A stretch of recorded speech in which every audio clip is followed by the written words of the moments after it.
adoption was something that we both had considered, and was something that we had a heart for and were planning on someday pursuing.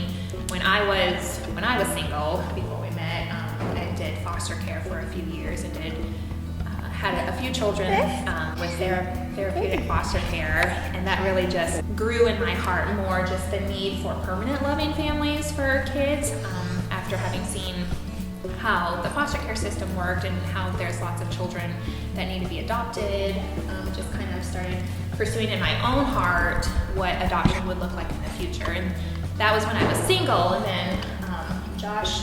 Yeah, my story goes back a ways back into my single days. It probably was something like an Orphan Sunday, just hearing about the plight of children who need families and need parents. And I knew in the back of my head a long time ago that like one day I would probably adopt. And I think that played actually a lot into when we met and just learning her heart for adoption and foster care. Just like, yeah, this is definitely a future for us. And then, as far as when that actually happened, like, I don't know, like we decided let's have our biological children first and then we'll concentrate on adoption. So after we had our boys, and then there were some complications that made us realize we were probably done with biological kids, and so this was a good time to start the adoption process. Yeah, I remember distinctly right after our second son was born, and just all the complications that were with that, and that got taken care of.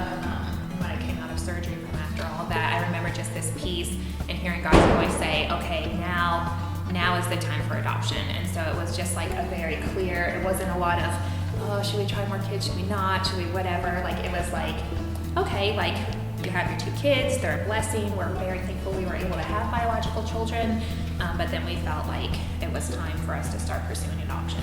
Not immediately after he was born, because hello, newborn days, but. Yeah, and also like we were advised to maybe give it a year after that last kid was born to make sure.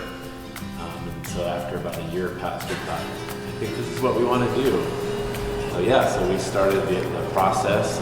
Probably about close to a year ago, we really started pursuing what our options were, and we did a lot of research about international, domestic, through the foster care system, and kind of settled in on domestic adoption in the U.S. Yeah, I mean, there's so many things to factor in and think about when you're choosing which way to go. And I mean, foster care is a great way to go.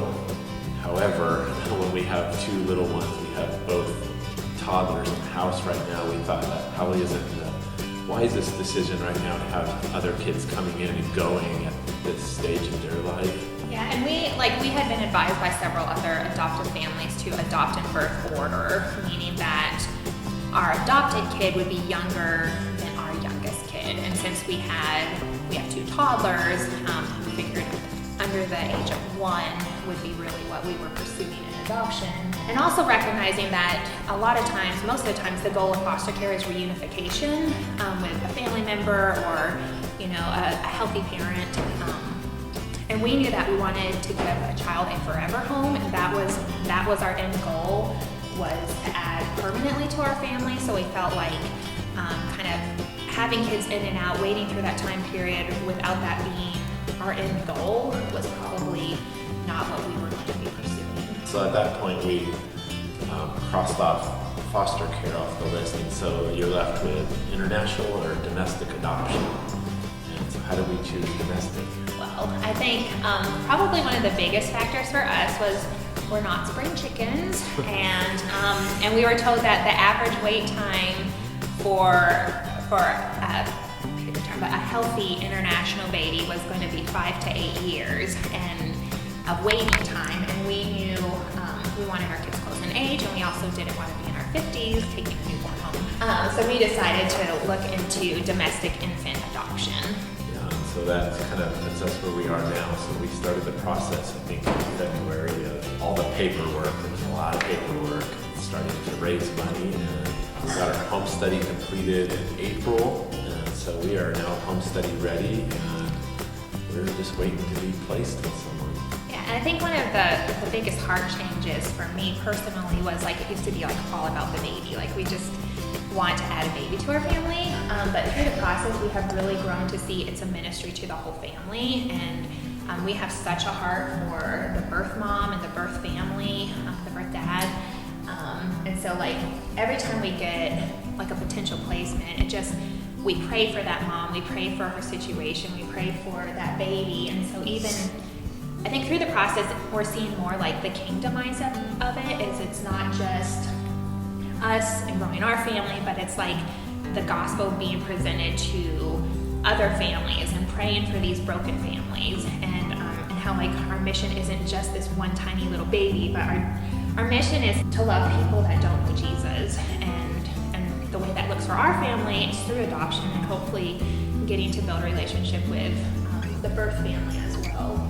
Yeah, I think that brings us into kind of the why of adoption. And wow, I think if you look at a pie graph of why to adopt, like for me at least, the sliver that's growing the family is maybe 10%. I think the rest of it is ministry. It's a kingdom mindset of like, once you hear that there are thousands and thousands of kids who are born into really bad situations, and then I think back on, I think both of us had great situations with our parents growing up. It's almost like, I feel anyway, it's like I owe like my life and my great upbringing to bring a kid in who wasn't going to have that.